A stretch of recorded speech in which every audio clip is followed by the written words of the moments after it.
A falta de entendemento entre os traballadores do Servizo de Limpeza dos Hospitais Provincial e Montecelo e a empresa Acciona leva o persoal a folga. Será un paro indefinido que comezará o vindeiro 2 de maio. A ruptura da negociación ven un pouco dada porque non conseguimos os avances que consideramos necesarios para poder asinar un convenio que dignifique a limpeza hospitalaria e tamén un pouco polo hartazgo, sinceramente, desta comisión negociadora coa atitude que ten a empresa. A folga será a culminación dun calendario de movilizacións que comezará o día 21 de abril con concentracións ás portas do Provincial e de Montecelo.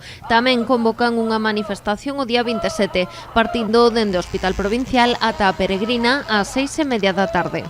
Necesitamos un cuadrante anual, máis que nada porque se están dando situacións de que nos centros de traballo hai tiradas de hasta 11 días seguidos traballando.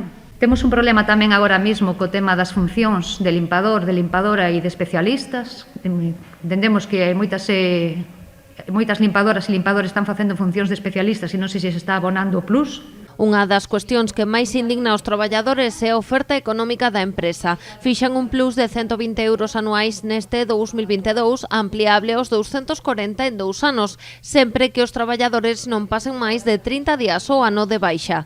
Tamén queren cambiar o método de asignación das vacacións. Este complemento de convenio se dá a cambio ou poñendo como condición que os traballadores non collen as vacacións en 2 meses, no meses de xullo e de agosto, como se ven facendo dende sempre, e o período de vacacións se estenda de junio a setembro. Esta proposta a empresa fai porque desa maneira necesita contratar a menos personal e, polo tanto, ten unha reducción do costo. Os sindicatos sinalan tamén ao Sergas como responsable desta situación porque aseguran non vixían as condicións nas que se presta o servizo.